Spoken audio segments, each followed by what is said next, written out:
आज इस यात्रा में मैं प्रारंभ कर रहा हूं कि अगर आपका रिलेशनशिप किसी बद्दुआ की वजह से, किसी बुरे कर्म की वजह से, तुम्हारे किसी खराब चीजों की वजह से कुछ बुरा हो गया है तो कैसे ठीक करें। करोड़ों जन्मों से पीछे लगे हुए पाप और करोड़ों लोगों की बद्दुआओं से आपको कैसे बचाया जा सकता है। कहीं किसी की नजर तो नहीं लग गई, कहीं किसी की बद्दुआ तो नहीं लग गई, कहीं कोई ऐसी चीज तो हमसे नहीं होगी जिसकी वजह से हमारा प्यार हमसे दूर हो गया। अगर ऐसी चीजें तुम भी सोचते हो तो आज का दिन तुम्हारा है। अगर तुम्हारे मन में ऐसा कुछ आता है और अगर सच में तुम्हारे जीवन में ऐसी कोई अव्यवस्था है, पाप ताप, आपके बुरे कर्म, आपकी बुरी चीजें, बुरी आदतें, बुरा विचार, बुरा धर्म, बुरा कर्म और कुछ भी बुरा जो भी तुमसे हुआ होगा, जो भी तुम्हारे जन्मों में किसी भी जन्म का कोई पाप ताप है, उसे कैसे समाप्त किया जा सकता है, कैसे उसे पुण्यवती किया जा सकता है, कैसे तुम्हें पुण्य बड़भागी बनाया जा सकता है, आज उस पर चर्चा कर रहे हैं। आप यकीन मानो, विश्वास मानो कि कोई कारण तो जरूर होगा तुम्हारे चीजों को खराब होने में। तुम इंसान बेहतर हो, तुम बुद्धिमान हो, तुम सरल हो, तुम सहज हो, तुमने बहुत अच्छे काम भी तो किए होंगे। क्या ऐसा हुआ? कोई तो कारण होगा, कोई तो ऐसा रीजन होगा जरूर जिसकी वजह से सब खराब हो गया। क्या है वो कारण? क्यों हुआ भाई तुम्हारे साथ ऐसा? हाँ, और तुम ही क्यों चुने गए इस पूरी की पूरी प्रकृति में, और कोई क्यों नहीं इस चीज के लिए? तुम में क्या कमी थी? और अगर कोई कमी है तो उसे आज ठीक करेंगे। आज इस ईगो को शांत करेंगे और इस अव्यवस्था को ठीक करके अपनी लाइफ को बेहतर बनाएंगे। तुम गुस्से में हो, तुम क्रोध में हो, तुम एंजाइटी में हो, तुम परेशान हो, तुम डिप्रेशन में हो, तुम खाना नहीं खा रहे, तुम सो नहीं रहे, तुम अपना ध्यान नहीं रख रहे, तुम जो भी परिस्थिति में हो, आज बाहर आ जाओ ना। आज तुम्हें वो साधन दे रहा हूं, आज वो तरीका तुम्हें बता रहा हूं जिससे सब ठीक होगा।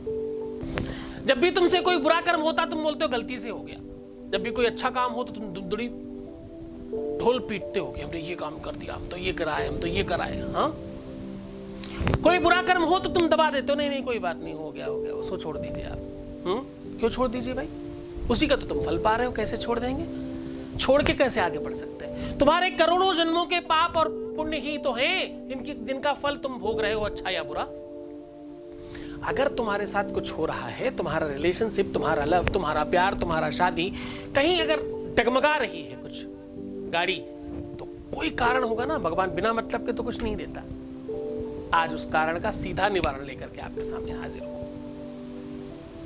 करना सिर्फ आपको यह है कि आपको 7 बार 7 शनिवार अपने ऊपर से दूध उतार कर किसी भी डाकोत को या किसी भी भिखारी को पिलाना है। पहला काम। मंदिर में घी दान करना है, कम से कम 1.25 किलो। अगर आप बहुत गरीब हैं 1.25 किलो भी कर सकते हैं। 1.25 मतलब 250 ग्राम में सवाया लगा करके, ठीक है। पाप और पुण्य की इस गठरी से बचाने का सबसे सरल और बेहतर और बड़ा उपाय, एक अपनी हाइट का लंबा कलावा ले ले। कलावा मतलब जो हाथ पे बांधते, रक्षा सूत्र बांधते ना, उसको ले लीजिए। उसमें 7 गांठ लगाइए और दूध से धुल करके खूब सारा घी लगा दीजिए। उसमें दूध से धुल करके उसको पूरा दूध हटा दीजिएगा, तब गीला रहेगा तो जलेगा नहीं ना। फिर उसमें घी लगाइएगा। अब देखिए इसमें दूध भी है, घी भी है। अब आपको करना सिर्फ इतना है कि आपको इसको अपने ऊपर से 5 से 7 बार उतार करके कहीं पे हैंग करके उसे जला देना है। और जहां आप हैंग कर रहे हो वो अगर खुली जगह हो, अगर वो थोड़ी ओपन जगह होगी तो ये बहुत ज्यादा अच्छा है। कोशिश करिएगा कि पूरा का पूरा जल जाए। आप चाहें तो उसमें जगह जगह थोड़ा कपूर खूब मीस करके, कपूर का चूरा बना करके पूरे में अगर आप चिपका देंगे, घी के साथ चिपक जाएगा तो वो बहुत अच्छा जलेगा, बहुत आराम से जल जाएगा। ऐसा काम आप किसी भी अमावस्या में कर सकते हैं। ऐसा काम आप किसी भी रिक्ता तिथि में कर सकते हैं। रिक्ता मतलब जैसे चतुर्दशी हो गई, उसमें आप कर सकते हैं। ऐसा काम किसी भी शनिवार के दिन कर सकते हैं। ऐसा काम आप रविवार के दिन भी कर सकते हैं। वैसे शनिवार सबसे ज्यादा कारगर होता है। और हाँ, अपनी हाइट के बराबर का धागा हर महीने अपनी कलाई में बांधे और पूरा महीना होने के बाद उसे निकाल दें। महिलाओं के लिए बहुत खास तरीका, उन्हें महीना याद नहीं रखना पड़ेगा।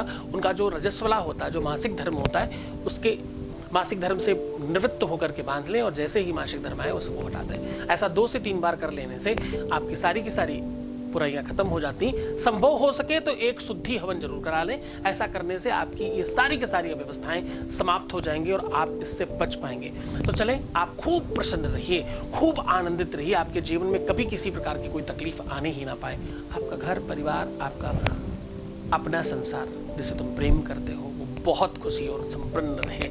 आपकी लाइफ में कभी किसी तरह की दिक्कत ना आने पाए। भगवान शिव आप पर मेहरबान रहे। जय शिव शंभो। ओम नमः शिवाय।